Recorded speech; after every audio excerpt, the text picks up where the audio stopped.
எங்கள் சேவை உங்களுக்கு பிடித்திருந்தால் லைக் ஷேர் பண்ணுங்க. எங்களுக்கு உதவணும்னு நினைச்சா பக்கத்தில் இருக்க QR கோட் மூலமா உதவி செய்யுங்க. நன்றி. சிங்கப்பெண் சிறப்பு அதிரடிப்படை. அதிரடிப்படை. சிங்கப்பெண் சிறப்பு படை தானே?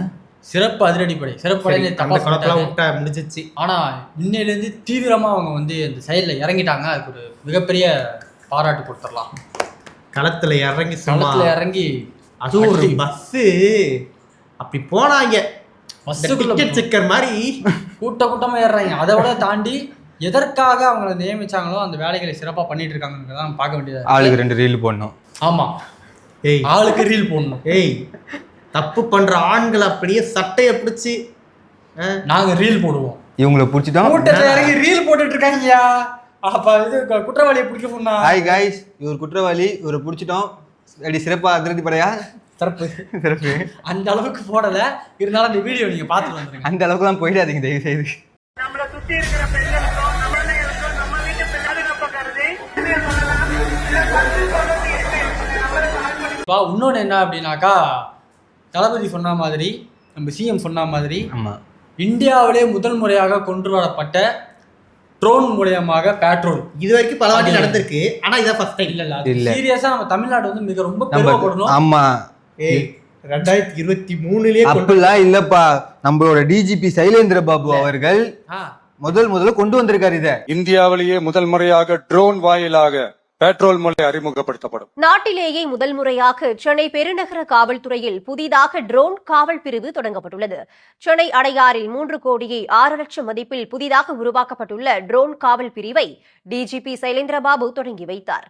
ட்ரோன்ஸ் என்கிற முறையில் 3 விதமான ட்ரோன்களை வாங்கி இந்த இடத்தை தேர்வு செய்து மிக குறுகிய காலத்தில் இப்படி ஒரு சிறந்த காவல் நிலையத்தை நமது நகர கமிஷனர் அவர்கள், ஜிவால் அவர்கள் ஏற்பாடு செஞ்சிருக்கிறாங்க. அவரை சேர்ந்த மற்ற அதிகாரிகள் இதுக்கு உறுதுணையாக இருந்து இந்தியாவிலேயே முதல் முறையான ஏற்படுத்தப்பட்ட இந்த ட்ரோன் போலீஸ் யூனிட் மிகவும் சிறப்பாக ஏற்பாடு செஞ்சிருக்காங்க. ட்ரோன் ஒன்றும் தமிழ்நாட்டுக்கு புதுசு இல்லை. நம்மளே வந்து கொரோனா டைம்ல அப்படி ஓடி போய் பிடிக்கிறதெல்லாம் பார்த்துருப்போம். ஆனால் ஃபர்ஸ்ட் அதுக்கான யூனிட் வந்து 2023 தான் வருது.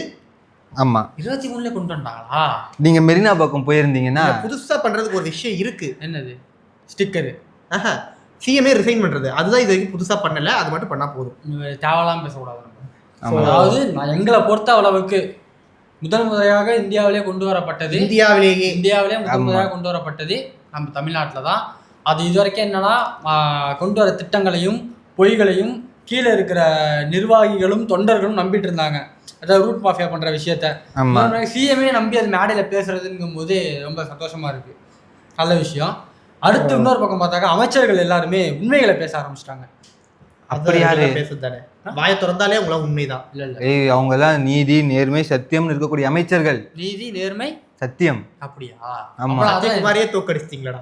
பாவம். அந்த டிவிகேவின் அம்பேத்கர் பாவம். சரி, அவர் என்னமா பிரச்சாரம் பண்ணிட்டு இருந்தாரு தெரியுமா? டீ குடிக்கிறியான்னு கேட்ட மனுஷன் அப்படியே கேட்டு பிரச்சாரம் பண்ணாரு. அது இல்லாம 4 பேரை கூப்பிட்டு பிரச்சாரத்துக்கு போனாரு. 4 பேர் போதுங்க எனக்கு. நான் ரீல்ஸ் போட்டு ஜெயிப்பேன். அதான் ஜெயிஸ்டாப்ல ஜெயிஸ்டார் முடிஞ்சது. ஆமா, அது மட்டும் இல்லாம போயிட்டு அமைச்சர்கள் என்ன பண்ணாங்க? இப்ப அமைச்சர்கள் வந்து என்ன பண்ணாருன்னா, உண்மையை பேசுற அமைச்சர்களுக்கு தெய்வத்துக்கு சமம் சொல்லுவாங்க. அதனால அமைச்சர்கள் உண்மையை பேசும்போது அவங்களுக்கும் ஒரு கையெடுத்து ஒரு கும்பிட கும்பிடலாம். ஏன்னா மூட்டைக்கு 40 ரூபா வாங்குறாங்கன்ற குற்றச்சாட்டு ஏற்கனவே டிஎம்கே விலை வச்சுட்டு இருந்தாங்க. பாட்டிலுக்கு 20 ரூபா மாதிரி வச்சுட்டு. ஆமா, வாங்குறாங்க. என்ன வாங்கிதாங்கிறாங்கப்பா. எவ்வளவு விவசாயம் எல்லாம் கஷ்டப்பட்டுறாங்க தெரியுமா? கரெக்ட் தான். அது இப்ப இவரே ஒத்துக்கிட்டாரு. ஆமா, நாங்க வாங்குறோம் தான், மூட்டைக்கு 40 ரூபா வாங்குறோம். அமைச்சர் லஞ்சம் ஊழல் ஒழிக்க வந்தவங்க வாங்குறதுல என்ன தப்பு இருக்கு? இது ஊழல் லஞ்சத்துல இது வராது. நான் அடிச்சு சொல்லுவேன், சத்தியம் பண்ணி சொல்லுவேன். ஊழல் லஞ்சம். அதாவது டிஎம்கே பண்ணா அது ஊழல், இவங்க பண்ணா அது என்னது முறைகேடு மாதிரி மாறிடுச்சு. டிஎம்கே பண்ணுச்சு ஒரு விஷயம். டிஎம்கே பண்ணுச்சு. அதை வெளில சொன்னீங்களா? வெளில சொன்னீங்களா? பண்ணது நீங்க தானே சொல்லிட்டு இருந்தீங்க பண்ணுச்சுன்னு. வெளில சொல்லல. ஆனா நாங்க பண்ணோம் அப்படின்னாக்கா அதை டிரான்ஸ்பரன்சியா வெளில சொல்லிடுவோம். ஓகே, வாங்குறோங்க. எப்படி வந்து ஜெயலலிதா மேடம் பண்ணா அது வந்து முறைகேடு, அல்லது கலைஞர் பண்ணா அது ஊழல் மாறுதோ, அந்த மாதிரி வந்து நீங்க பண்ணும்போது வந்து அது லஞ்சத்துல வராது. சொல்லிட்டு பண்ணுச்சுன்னா அது லஞ்சத்தை வந்துரும். நாங்க சொல்லிட்டு பண்றோம். தங்கத்துல செருப்பு போட்டு வந்தா முறைகேடு. யாராவது திருட போறீங்க அப்படின்னா, சார் நாங்க திருட போறோம் அப்படின்னு சொல்லிட்டு போனா அது திருட்டுல வராது. அவங்க வந்து ஓ அப்படிங்களா எடுத்துட்டு போங்க அப்படின்னு சொல்லிட்டு அவங்க சொல்லக்கூடாது. திருட போறோம்னு சொல்லக்கூடாது. திருடிட்டு வந்து நாங்க திருடிட்டோம் சார். அதாவது உங்க பொருளை வந்து உங்களுக்கே தெரியாம நாங்க எடுத்துட்டு போறோம், எடுத்துக்கிட்டோம். திருட்டுன்னு கூட சொல்ல வேண்டாம். அந்த அறியாத பிள்ளை தெரியாம பண்ணிட்டு என்ன மன்னிச்சு விட்டுருங்க. அந்த மாதிரி சொல்லிடுறாங்க. வந்து யாராவது லஞ்சம் வாங்கினாங்க லஞ்சம்னு சொல்லக்கூடாது. ஆமா, அது வந்து அதாவது எங்க வேலைக்கான சிறப்பு ஊதியமா நாங்க வாங்கிட்டோம் அப்படின்ற மாதிரி நம்ம யூஸ் பண்ணிக்கலாம். இதுல ஊதியம் இது. இன்னொன்னு, இப்ப 40 ரூபா வாங்குறாங்கன்னா அதிகாரிங்க தான் அந்த கொள்முதல் எல்லாம் பண்றாங்க, அரசு அதிகாரிகள். அவங்களுக்கு மட்டும்தான் அதுல பங்கு இருக்கா? நான் சிம்பிளா ஒரே ஒரு விஷயம் கேட்கறேன். போன ஆட்சியில பாட்டிலுக்கு 10 ரூபா வாங்கும்போது அந்த 10 ரூபா யாருக்கு போகுதுன்னு சொன்னீங்க? அமைச்சர் பாலாஜி, செந்தில் பாலாஜிக்கு போறீங்க. இப்ப மூட்டைக்கு 40 ரூபா வாங்கினா அது யாருக்கு போகும்? நம்ம உணவுத்துறை அமைச்சரா, இது விவசாயத்துக்கு. உணவுத்துறை அமைச்சருக்கு தான் அவருக்கு தான் போதான்னு எனக்கு தெரியல. ஆனா அவர் தானே நாங்க அவர் மேல குறை வைக்கல. நீங்க அங்க சொன்னதால நாங்க இங்க கேக்குறோம். இப்ப அங்க இருக்கிற 10 ரூபா பாலாஜிக்கு போகுதுன்னா இங்க இருக்கிற 40 ரூபா யாருக்கு போகணும்? 10 பெருசா 40 பெருசா? 10 தான் பெருசு. 10 தான் பெருசு. ஏன்னா அதுதான் முதல்ல வருது. ஆமா. சோ அதனால ஊழலை ஒழித்த தாவேகாக்கு வாழ்த்துக்கள். இன்னொரு அமைச்சர் கூட ஒழிச்சாரு ஊழல, தெரியும்ல? எங்க? அறநிலையத்துறை அமைச்சர் 4000 கொடுத்து ஊழல் ஒழிச்சாரு. பாக்கெட்டுக்கு பின்னாடி ஜிபேல ஒழிச்சாரு. இப்ப ஊழல ஊழலை ஒழிக்க போறதுக்கு லஞ்சம் கொடுத்தே லஞ்சத்தை ஒழிக்கும் சிறந்த அமைச்சர்கள். மாற்றம். அடுத்ததாக எல்லா இடத்துலையும் பார்த்துட்டு இருக்கிறது தான் இந்த அரசு மருத்துவமனைக்கெல்லாம் ஃபயராக வந்து எல்லாரும் ரைடு போயிட்டு இருக்காங்க. அப்படி போய் என்ன நடந்திருக்கு அப்படின்னாக்கா இந்த வீடியோ பார்த்துருக்காங்க. டாக்டர் எதுவுமே பார்க்கவே இல்லை. இப்போ இந்த 2 டியூட்டி வந்து டாக்டர் இருக்காங்களா இல்லையா? நீங்கள் பார்த்து கொடுக்குறீங்க, அப்புறம் டாக்டர் வந்து பார்க்காம இல்லை நீங்கள் பார்த்து ஊசி போடுறீங்க, மாத்திரை கொடுக்குறீங்க. நாங்களாம் பார்த்து கொடுக்கூடாதா? இல்லை டாக்டர் தானே எதாவது எந்த டாக்டர் தானே போகணும். நீங்கள் ஓபி டைமில் வரல, இது வந்து அன்டைமாக இல்லை அன்டைம் வந்தாலும் வந்து கூப்பிட மாட்டோம். சரி சரிங்களா? கொஞ்சம் அப்புறம் நீங்கள் வெயிட் பண்ணணும். நீங்கள் வயிறு வலின்னு சொன்னோம்னா நான் ஊசி போட்டு விட்டேன். சரிங்களா? உங்களுக்கு அப்படி பார்க்கணும்னா வெயிட் பண்ணுங்க, நாளைக்கு கேஸ் பண்ணணும் நான் கொடுத்துருக்கேன். இப்போ ஒவ்வொரு கேஸுக்கும் சார் வந்து வரமாட்டார், உள்ளே தூங்க வர உள்ள தூங்குறதெல்லாம் கிடையாது. காலையில தான் அவங்க ஓபி பார்ப்பாங்க, மதியம் ஈவினிங் ஓபி பார்ப்பாங்க. அதுக்கப்புறம் எமர்ஜென்சி எத்தனை கேஸ் வருது, இப்போ வார்டு கேஸ் பூராமே அவங்க தான் ரவுண்ட்ஸ் எடுப்பாங்க. 24 ஹவர்ஸ் ஒரு டாக்டர் இருக்குன்றதுனால ரெகுலராவே எல்லா டாக்டரும் 24 மணி நேரம் டியூட்டி பார்ப்பாங்க. சரிங்களா? அதுல இந்த ஒண்ணு வர ஓபிக்கெல்லாம் அவ்வளவா வர முடியாது, யாராலையுமே வர முடியாது. நீங்க டாக்டர்ன்றதுனால பேசாதீங்க, நீங்களாவே இருந்தாலும் 24 மணி நேரத்துல ரெஸ்ட் வேணும். அதான் 2 ஷிஃப்ட்டுக்கு வந்து 2 ஒரு ஷிஃப்ட் காலையில ஒரு டாக்டர் இருக்காங்க, ஈவினிங் ஒரு டாக்டர் இருக்காங்க. அப்போ ஒரு டாக்டர் 24 மணி டியூட்டி பார்க்குறாங்க. 24 மணி நேரம் டியூட்டி பார்ப்பாங்க, அடுத்த நாள் ஒரு லீவ் கொடுப்பாங்க, அப்படிதான் வருவாங்க. எல்லா ஹாஸ்பிட்டல்லையுமே அப்படிதான். ஒரு டாக்டர் தான் இப்போ 24 மணி டியூட்டி பார்க்குறாங்க. ஆமா, எல்லா இடத்துலயுமே அப்படிதான். பாத்தீங்கல்ல அக்கா பேச்ச பாத்தீங்கல்ல? ஏன் நாங்களாம் வந்து ட்ரீட்மெண்ட் பார்க்க கூடாதா? போயஸ் கார்டன்ல வீடு வாங்க கூடாதா? நாங்களாம் பார்க்க கூடாதா?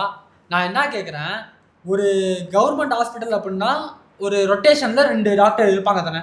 ஆமா, ஒரு 12 மணி நேரம் ரொட்டேஷன்ல 8 மணி நேரம் தான் டியூட்டி. 3 ஷிஃப்ட் மாறி மாறி டாக்டர் வந்துட்டே தான் இருப்பாங்க. அக்கா என்ன சொல்றாங்க, எந்த ஹாஸ்பிட்டலுமே அந்த மாதிரி பண்ண மாட்டாங்க, ஒரு டாக்டர் தான் இருப்பாங்க, அவங்க 24 மணி நேரம் வேலை பார்ப்பாங்களாம். அடுத்த நாள் அந்த டாக்டருக்கு லீவ் விட்டுருவாங்களாம், அதுக்கு அடுத்த நாள் இன்னொரு டாக்டர் வந்து வேலை பார்ப்பாங்க. நான் கொத்தடிமையா நான் 24 மணி நேரம் வேலை பார்க்கறதுக்கு அக்கா சொல்றாங்கப்பா, நானா சொல்றேன், அவங்க சொல்றாங்க. ரைட்டு. அது மட்டும் இல்லாம அவங்க வந்து கேக்குறாங்க, அந்த பேஷண்ட் வந்து நாங்க ஒரு ஆளுக்கெல்லாம் டாக்டர் வர சொல்ல முடியாதுங்க, அவர் வந்து காலையில வராராமா, அவங்க வந்து ஓபி டைமுக்கு வரலையாமா, அதனால இவங்க தான் பாப்பாங்களா ராத்திரி நேரத்துல ஓபி டைம். ஏன்னா உடம்பு வந்து ஓபி டைம்ல மட்டும் தான் எனக்கு சரியில்லாம போகும். திடீர்னு எனக்கு ஹார்ட் அட்டாக் வந்துருச்சு, நாளைக்கு காலையில வரைக்கும் இருந்துட்டு ஓபி டைம் வாங்க அப்படின்னு போனாங்க. டக்குனு ஆக்சன் ஆகி டாக்டர் நாளைக்கு போய் ஓபி டைம் விழுகல. இப்ப ஏன் விழுந்தீங்க? அதாவது அக்கா என்ன இப்ப லாரி டிரைவரு ஓபி டைம் பார்த்து இடிங்கப்பா எந்த ஆக்சிடென்ட்னாலும். என்ன சொல்றாங்க அவங்க, நீங்க வந்து ஒரு ஆள் தான் வந்திருக்கீங்க, ஒரு ஆளுக்காக நாங்க டாக்டர் வர சொல்ல முடியாது. எங்க என்ன பண்ற, வெளியே போயிட்டு 4 பேரை மண்டையை உடைச்சு கூட்டிட்டு வா. இதை ஓபி டைமா மாத்திரும். அக்கா இதான் சொல்றாங்க, நீ போயிட்டு 5 பேரை கூட்டு வா, இது வந்து அந்த யாருக்காச்சும் 2 பேருக்கு ஊசியை போட்டு கூட்டிட்டு வா, அதுக்கப்புறமா நம்ம போய் பாத்துக்கலாம், அப்புறம் ட்ரீட்மெண்ட் பாப்பேன், நல்லா பண்ணிடலாம் அப்படின்றாங்க. ஏன்னா டாக்டர் வந்து காலையில ஓபி பாக்குறாராமா, மதியம் ரவுண்ட்ஸ் போறாராமா, அதுக்கு அடுத்து வந்து எமர்ஜென்சி வார்டு அதெல்லாம் பாக்குறாராமா, அவருக்கு ரெஸ்ட் வேணும்ல. ஆமா, நாங்க ரெஸ்ட் வேணும்லாம் சொல்லவே இல்லை, ஷிஃப்ட் அவரை தான் கேட்குறாரு, ஷிஃப்ட் முறையில் நீங்கள் வந்து பார்க்க வேண்டியது அப்படின்னு கேட்டதுக்கு டாக்டர் தான் 24 மணி நேரம் பார்ப்பாரு, ஒரு டாக்டர் 24 மணி நேரம் வேலை பார்ப்பாங்க. இதுக்கு முன்னாடி நீங்கள் இந்த சேர் ஆட்டோலாம் பார்த்துருக்கீங்க, தனியாக ஒரு ஆளுக்குலாம் கூப்பிட்டு போக முடியாது, ஒரு 10 பேர் ஏற்றி உட்கார பெட்ரோல் செலவுக்கு ஆகலை அப்படின்வாங்களே. இனிமேட்டு வந்து அரசு மருத்துவமனைகளும் இப்படிப்பட்ட மாற்றத்தை நீங்கள் பார்க்க போறீங்க. மாற்றம். எனக்கு இன்னொரு ஒரு சந்தேகம்பா, யார் தான் இந்த சுகாதாரத்துறை அமைச்சர்? இவரு நம்ம ஐஆர்எஸ். இல்ல சுகாதாரத்துறை அமைச்சர் யாருன்னு சொல்லவா? 20 பேர் வந்து சுகாதாரத்துறை அமைச்சர், 20 பேர் கல்வித்துறை அமைச்சர். என்னப்பா சொல்றேன்? ஆமாப்பா, மாற்றம். 20 பேர் வந்து சுகாதாரத்துறை. ஒரு துறைக்கு 20 அமைச்சரா? ஆமா, அப்போ துறை சூப்பரா அதாவது கலைஞர் வந்து கல்வித்துறை தனியா உயர்கல்வித்துறைக்குன்னு பிரிச்சா மாதிரி 2 துறை தான், அதுக்கு 20 நீங்கள் எல்லாமே 2 தான், 2 பேருக்கு நடுவில் தான் போட்டி. எந்த 2 இல்ல ஒரு சுகாதாரத்தை வந்து 2 பேருக்கு நடுவில் தான் போட்டி. ஓகே 2 பேருக்கு தான் போட்டி. அதே மாதிரி எல்லாமே 2 இருக்கிறதால இப்ப நாங்க வந்து துறையே 2 துறை மட்டும் அப்படிங்கிற மாதிரி நாங்க வந்து 2 துறை மட்டும் தான் பிரிச்சுட்டோம். நான் வேற எதுவும் சொல்றேன், ஏன் கோத்து விடுறேன். அடுத்து இந்த பக்கம் வந்தாக்கா செவிலியர்கள் வந்து ரோட்ல இறங்கி போராட்டம் பண்ண ஆரம்பிச்சிட்டாங்க. ஏன்னா மே மாசத்துக்கான ஊதியம் வந்து அவங்களுக்கு சரியா வரலையா. அப்ப சுகாதாரத்துறை அமைச்சர் இப்ப ஒரு போராட்டம் நடந்துட்டு இருந்துச்சு, இப்ப எப்பயுமே போராட்டம் நடக்குது. அதாவது மக்கள் ரோட்ல இறங்கி போராட ஆரம்பிச்சிட்டாங்க மின்சாரத்துக்காக. விவசாயிகள் இறங்கி போராட ஆரம்பிச்சிட்டாங்க விவசாய கடன் ரத்துக்காக. செவிலியர்கள் இறங்கி போராட ஆரம்பிச்சிட்டாங்க செவிலியர்களுக்கு. விவசாயிகள் வந்து இப்ப எங்களுக்கு கரண்ட் பிரச்சனை இருக்கிறதால போர் போட்டு தண்ணி எடுக்கிற மாதிரி இருக்கு. இப்ப இதனால இதுவும் ப்ராப்ளம் ஆகுது. அதுக்கு ஒரு பக்கம் போராட்டம் போயிட்டு இருக்கு. இன்னொரு பக்கம் நிறைய இடங்கள்ல தூத்துக்குடி அந்த மாதிரியான இடங்கள்ல தண்ணீர் சரியா வரல அப்படின்னு சொல்லிட்டு மக்கள் ரோட்ல இறங்கி போராட ஆரம்பிச்சிட்டாங்க. இதுல வந்து மேஜரா போராட்டம் வந்து ராத்திரி ஒரு 12 மணிக்கு எழுந்து உட்காந்து எப்பப்பா கரண்ட் கொடுப்பீங்க அப்படின்னு சொல்லிட்டு சாலை மறியல் போராட்டம். அந்த போராட்டம் பண்றது யாருன்னு கேளு. யாரு? ஒரு 2 மாசத்துக்கு முன்னாடி எங்க அண்ணன் வந்தா எல்லாம் மாறிடுண்டா. போராட்டம் அப்படி சொல்லக்கூடாது. காலையில எழுந்து உங்க ஓட்டர் ஐடியை எடுத்துட்டு சாமியை கும்பிட்டுட்டு நேரா பூத்துக்கு போய் அந்த இடத்துல ஒரு கட்டு போட்டீங்களோ, இன்னைக்கு கரண்ட் கட்ல அவங்க தனியா வீடியோ போடாம அந்த இடத்துல ஒரு கட் பண்ணி ஏன்டா 2 மணிக்கு கரண்ட கட் பண்றீங்க அப்படின்னு கதறது. அண்ணன் சொல்ற மாதிரி சொல்லணும்னா வேதனையா இருந்தாலும் சந்தோஷமா இருக்கு. எனக்கு ஜாலியா தான் இருக்கு. எனக்கும் ஜாலியா இருக்கு.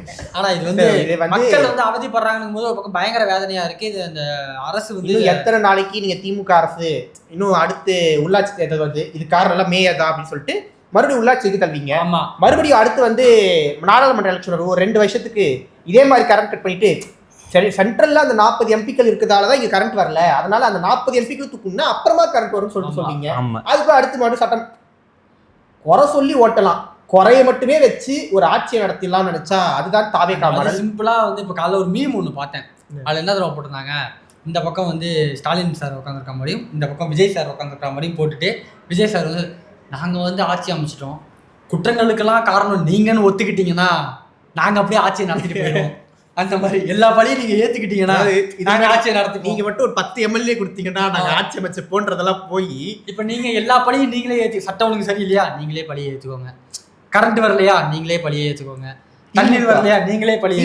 தியாகியா பார்ப்பேன், ஆனா இவ்வளவு பெரிய தியாகிகளாக போனாங்களா? எல்லா பழியும் நீங்க ஏத்துக்கோங்க, நான் ஆட்சியை மட்டும் நடத்திப்பேன் அப்படிங்கிற கட்டத்துல தான் இப்போ இருக்கிற மாதிரி இருக்கு. ஏன்னா அவரும் அது மாதிரி தான் பண்ணிட்டு இருக்காரு. இன்னொரு பக்கம் போனா பாட்டிலுக்கு 10 ரூபான்னு பேசணும். இப்போ எம்ஆர்பி ரேட்டுக்கு எங்கேயுமே தரதில்லை. பாட்டிலுக்கு 10 ரூபாய் பாட்டெல்லாம் பாட்டாங்கல்ல. இப்போ இந்த ஒண்ணு இல்ல, இந்த வீடியோ மட்டும் பாத்துட்டு வாங்களேன். சொல்லுங்கண்ணா, என்ன சொன்னீங்க? மறுபடியும் என்ன சொல்லணும்? நீங்க சொல்ற மாதிரி வேலை செய்ய முடியாது சாமி. எம்ஆர்பி போடுங்க என்ன ஐயா, சொல்லுங்க என்ன வேணுங்க ஐயா? எம்ஆர்பி போடுங்க என்ன, அதுக்கு பதில் சொல்லுங்க. அந்த மாதிரி செய்ய முடியாது சாமி. செய்ய முடியாது யார் சொல்லுங்க உங்களுக்கு? 2 கோட்டரை ஏன் யாருக்கு மாமு கொடுக்குறீங்க? நீங்க யாருக்கும் கொடுக்கலங்க, செலவு இருக்குங்க. உங்க செலவுக்குன்னா எங்களுக்கு உடஞ்ச பாட்டு செலவு. சம்பளம் வாங்குறீங்களா? அப்புறம் என்ன அது நீங்க யாரு கேட்கணும் சார்? நீங்க யாரு கேட்கணும்? நீங்க யாரு கேட்கணும்? சம்பளம் நீங்க அதுக்காக எல்லாத்தையும் வாங்குவீங்களா காசு? எம்ஆர்பி கொடுங்க எனக்கு. நான் ஒரு கோட்டை தான் கேட்டேன், எம்ஆர்பி கொடுங்க. அதாவது அந்த wine shop owner cut and ரைட்டா சொல்றாரு, தம்பி எனக்கு வந்து பாட்டில் வர பாட்டிலாம் உடையுது, வர பாட்டிலாம் சேதாரம் ஆகுது, எங்களுக்கு 10,000 ரூபா தான் சம்பளம், அந்த எக்ஸ்ட்ரா வாங்குறதால தான் நாங்கள் வந்து இது பண்ணுறோம் அப்படி இப்படின்னு ஒரு வந்து பேசுகிறாரு. இது வந்து கவர்மெண்ட் தான் இதுக்கு அவங்களுக்கான சம்பள உயர்வை ஏற்றி கொடுக்கணும். மக்கள்கிட்டேருந்தே 10 ரூபா வாங்கிட்டு அதுல நீங்க வந்து இது பண்ணணுங்கிறது எந்த விதத்துல சரியா தெரியல. அவங்க கோரிக்கையும் அவங்க எல்லாம் கவர்மெண்ட் ஸ்டாஃப் தான் சொல்லிட்டு இஷ்டத்துக்கு வாங்குறாங்க. சொல்ல போனா அவங்களும் கவர்மெண்ட் ஸ்டாஃப் தான். அவங்களுக்கு வந்து சம்பளம் எவ்வளவுனா மினிமம் 15,000 தான் எவ்வளவோ சம்பளம், லீவு கிடையாது, அவங்க ஒரு ஷிஃப்ட் பேஸ் ஆள் கிடையாது, அவங்களே கண்டினியூஸா பண்ணிக்கணும். இப்போ ஒரு லோடு வந்துச்சுன்னா அந்த லோடு இறக்குறதுக்கு நம்ம கூலி கொடுக்கணும், லோடு இறக்குறவங்களுக்கு அதுக்கான அமௌண்ட்டு கவர்மெண்ட்ல இருந்து கொடுக்கறது கிடையாது, எதுவுமே கிடையாது. இதுக்காக அவங்க 10 ரூபா வாங்குறோம்னு அவங்க சைடு கோரிக்கையை வைக்கிறாங்க, போராடிட்டு. அதுக்கான சங்கம் வந்து இப்போ வந்து வெளில வந்து சொல்லியிருக்கு, போராடவும் பண்ணிட்டு இருக்காங்க. அப்போ இதுக்கு ஒரு தீர்வு காணணும். இந்த பாட்டிலுக்கு 10 ரூபா வாங்குறதும் நீங்க வந்து தப்புன்னு சொல்லி பேசுனீங்க, நீங்க வாங்கிட்டு இருக்கீங்க. இப்போ 20 ரூபா வாங்குறாங்க, 10 ரூபா வாங்குறது தான் தப்பு. ஓகே 20 ரூபா வாங்குறாங்க, 20 ரூபா வாங்குறது தப்பு கிடையாது. அதனால என்ன நடக்குதுங்கிறத நம்ம பொறுத்திருந்து தான் பார்க்கணும். அப்படியே இன்னொரு பக்கம் போனாக்கா ஜிமிக்கி நாத்தா அப்படியே சொன்னாரு. யார் போர்ட்டல் சிட்டி அதாவது நம்ம பிரஸ் மீட்னாலே கலக்கக்கூடிய ஒரே ஒரு அமைச்சர் அமைச்சர் நோ கமெண்ட்ஸ் அமைச்சர் நம்ம ஸ்ரீநாத் அவர்கள். அவர் வந்தாலும் புதுக்கலாமா எடுத்துப்பாங்க. பல முகம் கொண்ட அமைச்சர் எது பண்ணாலும் டிஃப்ரெண்டா பண்ணணும், சம்திங் டிஃப்ரெண்டா தான் பண்ணுவேன் அப்படிங்கிற மாதிரி. இன்னைக்கு ஒண்ணும் இல்ல, தூத்துக்குடியில மீனவர்களுக்கு ஒரு பிரச்சனைப்பா. ஆமா, அதாவது வலைய அங்க வந்து இது கட்டுறாங்க, ஒரு அணை மாதிரி கட்டுறாங்க, அது போட்லாம் டேமேஜ் ஆகுது அப்படி இப்படின்னு சொல்லிட்டு நிறைய பிரச்சனை. பெண்கள் அங்க தாக்கப்பட்டிருக்காங்க. ரொம்ப போலீஸ் வந்து அராஜகமா அந்த பண்ணிருக்காங்க. அதை கேள்விப்பட்ட ஒரு எம்எல்ஏ வந்து அங்க போயிருக்காரு. போனவரு என்ன பிரச்சனை ஏது பிரச்சனைன்னு கேட்டிருக்காரு. இந்த மாதிரிலாம் இருக்குன்னு ஒண்ணு தலைவன் இங்க பாரு என் தலைவனை வச்சு காட்டுறேன் நான் அப்படின்னு சொல்லிட்டு ஓ வேண்டாம் டக்குன்னு மீன்வளத்துறை அமைச்சருக்கு போனை போட்டாரு. போனை போட்டு அவருக்கு என்ன எதுலாம் சொல்ல போல போனை போட்டு என்ன பேசுமா அப்படின்னு சொல்லி குடிச்சிடாரு போல. சும்மா இருக்கும் அவரு விஷயத்த சொல்லிருக்கணும். இந்த மாதிரி எதுவுமே சொல்லாம இந்த அம்மா அப்படின்னு சொல்லி கொடுத்தாரு போல. யாருக்கு பண்ணி கொடுத்தாரு? மீன்வளத்துறை அமைச்சர். மீன்வளத்துறை அமைச்சர் அவரு மீன்வளத்துறை அமைச்சரா? அவர் சுகாதாரத்துறை அமைச்சர் இல்லையா? 20 பிரிச்சிட்டாங்கன்னு சொல்றாங்கல்ல. இல்லப்பா, நடுராத்திரிலாம் ஹாஸ்பிட்டல்ல ரைடு போனா நான் கூட சுகாதாரத்துறை அமைச்சர் நினைச்சு வேற ஒரு தொகுதிக்கு நன்றி தெரிவிக்க போனாரு. அதெல்லாம் வேற விஷயம். அந்த அம்மா பேசுனது ஹைலைட். கொடுத்த உடனே என்ன பண்ணிட்டாங்க, இந்த மீன்வளத்துறை அமைச்சர் ஜிமிக்கிநாத்தா அப்படின்னு இருக்காங்க. ஜிமிக்கிநாத்தா அந்த அம்மாவுக்கு வந்து வாயில வந்து வரல. அதாவது சில இடத்துல வந்து அமைச்சர்கள் யாருன்னு தெரியாம இருக்கிறாங்க, எம்எல்ஏவே யாரும் தெரியாம இருக்காங்க. அதனால ஜிமிக்கிநாத்தான்னு கேட்ட உடனே சொல்லுங்கம்மா அப்படின்னு உடனே இந்த மாதிரி சார் இந்த மாதிரி அடிபட்டிருக்கு, நிறைய பேருக்கு தாக்கப்பட்டிருக்காங்க, இடுப்புல எல்லாம் அடிபட்டிருக்கு சார், சேதாரம் இருக்கு நம்ம மினிஸ்டர் அப்படின்னு பேசிட்டு இருக்கும் போது இவர் பக்கத்துல எம்எல்ஏ ஏமா எதுக்குமா அதெல்லாம் சொல்றேன், அதெல்லாம் சொல்லாத, என்ன விஷயமோ அதை மட்டும் சொல்லிங்க, தேவையில்லாத பிரச்சனை சொல்லிக்கிட்டு இருக்க அப்படின்ட்டு இவர் இங்க இருந்து இது பண்றாரு. தேவையில்லாம நானே தலைவனே அப்படின்ட்டு வச்சதுக்கு அப்புறம் தலைவரே நான் உங்ககிட்ட வேற எதுக்கும் ஒரு பாஸ் காட்டலான்னு ஒரு ரீல் எடுத்து 2 ரீல் எடுத்து போடலான்னு போனேன். அந்த அம்மா நீந்திங்கெல்லாம் போனீங்கல்ல, அந்த மாதிரி வந்து இது காப்பாற்ற வேண்டியதானே. அதாவது இவர் 2 ரீல் எடுத்து அவர்தாம்மா பெரிய வேலை பார்த்துட்டு போயிட்டாரு. அந்த எல்கேஜி படம் பார்த்துருக்கீங்களா? எல்கேஜி படம் ஆர்ஜே பாலாஜி வந்து ஆர்ஜே பாலாஜி என்ன பண்ணுவாருன்னா, ரோடு போடுறதுக்காக ரோடு கான்ட்ராக்டர் வருவாப்ல. அங்க வந்து ரோடோட டென்சிட்டி வந்து கம்மியா போட்டுருவாங்க. கம்மியா போட்ட உடனே என்ன பண்ணுவாருன்னா, இவர் அமைச்சருக்கு போன் அடிச்சிருவாரு. போன் அடிச்சு லைன்ல இருக்கும் போதே கேட்பாரு. கேட்டோடனே மக்கள் எல்லாரும் ஐயா ஸ்பீக்கர்ல எல்லாம் மாத்தி பேசுவாரு. அந்த மாதிரி ஒரு மாஸ்க் காட்டலாம் அப்படிங்கிற மாதிரி பண்ணிருக்காப்ல. அஜய் பேக் ஃபயர் ஆயிடுச்சு அவருக்கு. இன்னொன்னு, ஒரு ஆட்சியில மக்கள் தான் அதிருப்தியா இருப்பாங்க, ஆட்சி சரியில்லை மக்கள் அதிருப்தியா இருப்பாங்க. அது ஒரு இயல்புதான். முழுசா மக்களை திருப்தி பண்ண முடியாது எந்த ஆட்சியா இருந்தாலும். அதிகாரிங்க கூட அதிருப்தியில இருப்பாங்க, ஐஏஎஸ் அதிகாரிங்க கூட அதிருப்தியில இருப்பாங்க. யார் இருக்கா? இந்த ஜூனியர் விடுகிறன் கழுகு இருக்குல்ல, அதுல போட்டிருந்தாங்க சிஎம் விஜய அதிகாரிகளால நெருங்கவே முடியலையா. அதிகாரிகளே விஜய் நெருங்க முடியா? கூட இருக்கிற ஒரு பவர் சென்டர் இருக்கான், ஜோசியர்கார், ரூட் மாஃபியா அப்படின்னு ஒரு 4 பேர். ஒரு அவங்க அமைச்சர்கள் இருந்தா கூட பரவாயில்ல, எந்த ஒரு துறை பொறுப்புலையும் இல்லாத. பவுன்சர் இருக்காரா? பவுன்சர்லாம் இல்ல. பவுன்சர் இல்லையா? இருப்பாரு நினைக்கிறேன். 4ஆவதா ஒரு ஆள் இருப்பாரு. அப்புறம் தாங்க தூணு அவர் இல்லாம இருப்பாரு போல. ஜோசியக்காரு, விக் ஆர்டிஸ்ட், ரூட் மாஃபியா, இவங்க எல்லாரும் அவங்கள மீறி ஐஏஎஸ் மேல போக முடியல அப்படின்னு ஜூனியர் விகடன் கழுகுல போட்டிருக்கு. நம்ம சொல்லல, தெரியலை. அவர்களாலே நெருங்க முடியலன்னா அவர் தான் சொன்னாரு, என்னை எப்ப வேணாலும் சந்திக்கலாம். அவர் மாநிலத்தில் இருக்கிற காரணத்தினால ஐஏஎஸ்களால கண்டுபிடிச்சிருக்க முடியாது. ஸோ வந்து அவர் வந்து இந்த சட்டமன்றத்துக்குள்ளேயே வந்து அவர் வந்து மார்வேஷத்துல பாதி நேரத்தை சுத்திட்டு இருக்கிறதால அவரை தெரியாம வந்திருப்பாரு. ஆமா, என்ன நடக்குதுங்கிறத பொறுத்திருந்து பார்ப்போம்.